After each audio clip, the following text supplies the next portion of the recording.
What's going on, Diesel World Reaction? It's your boy Juan Diesel, and I'm back with another video. This one's called The Untold Truth of Elvis Presley's Last Show. Folks, don't forget to subscribe to this channel, leave a comment, let me know what you want me to react to next.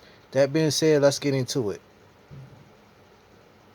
Presley's final concert wasn't meant to be his last. The singer was only 42 years old and was scheduled to go on tour again shortly after his untimely passing. But a lifetime of fried peanut butter, bacon, and banana sandwiches, accompanied by a decades-long indulgence in narcotics, brought the King's career and life to an unexpected end.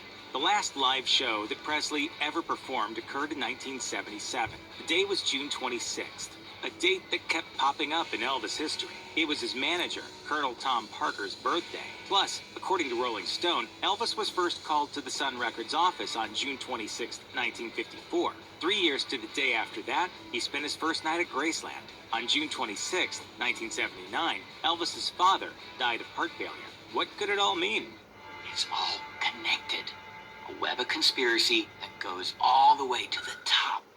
Well, probably not. Regardless, on the night in question, Elvis was on the tail end of an arduous 9-day tour. His last concert would be performed for a packed crowd at the Market Square Arena in Indianapolis. Per the Indiana Historical Bureau, nearly 18,000 people attended, none of whom realized that they were witnessing history. For 7 years, warm-up comedian Jackie Kahane held the unenviable responsibility of getting up on stage before the man known as the King took over. It was no easy job, and he was even booed off the stage at New York City's Madison Square Garden. Kahane's job as Elvis's opening act even dominated the first half of his obituary in the Los Angeles Times when the comedian died in 2001. In it, the Times describes how Kahane's set, formerly a tight 18 minutes, had stretched to nearly 45 as the years wore on, and it took longer for Elvis to get into performance shape each night. That night in Indianapolis, Kahane announced to the crowd, "Elvis looks great and Elvis sounds great." So he may have been a good comedian, but he definitely wasn't a prophet. Nevertheless, as Kahane left the stage that night, few could have predicted things would come to an end for the King quite so abruptly.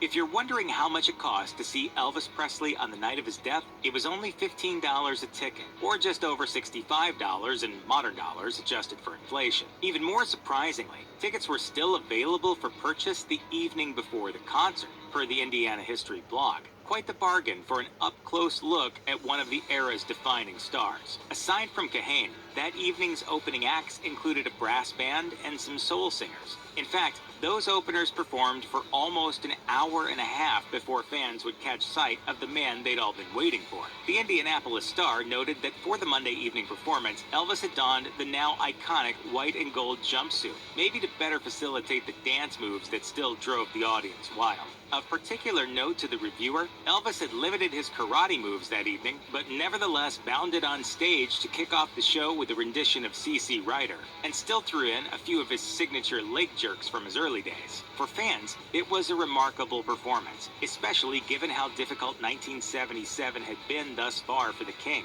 According to Far Out magazine, Elvis had broken up with a long-term girlfriend, immediately became involved with a new woman, and was so out of it during some earlier performances that journalist Tony Sherman recounted how he'd been nearly impossible to understand at an earlier show in Louisiana. Despite that, the King rallied and got things together for that one evening in June, if only briefly. Critical reception for Elvis's final show was decidedly mixed. On the negative side, there was Zach Duncan's review, which called the concert tacky and outdated, with the lighting merely adequate and the extensive use of warm-up acts coming off as fluff. He claimed that announcements were made over the PA system 3 times throughout the concert, reminding folks to check out the merch stand, with a voice even taking the extra step of reading the price tags of the available souvenirs. There were also more positive reviews, like the one in the Indianapolis Star, which spent a significant amount of time pointing out that Elvis wasn't as fat as he could have been.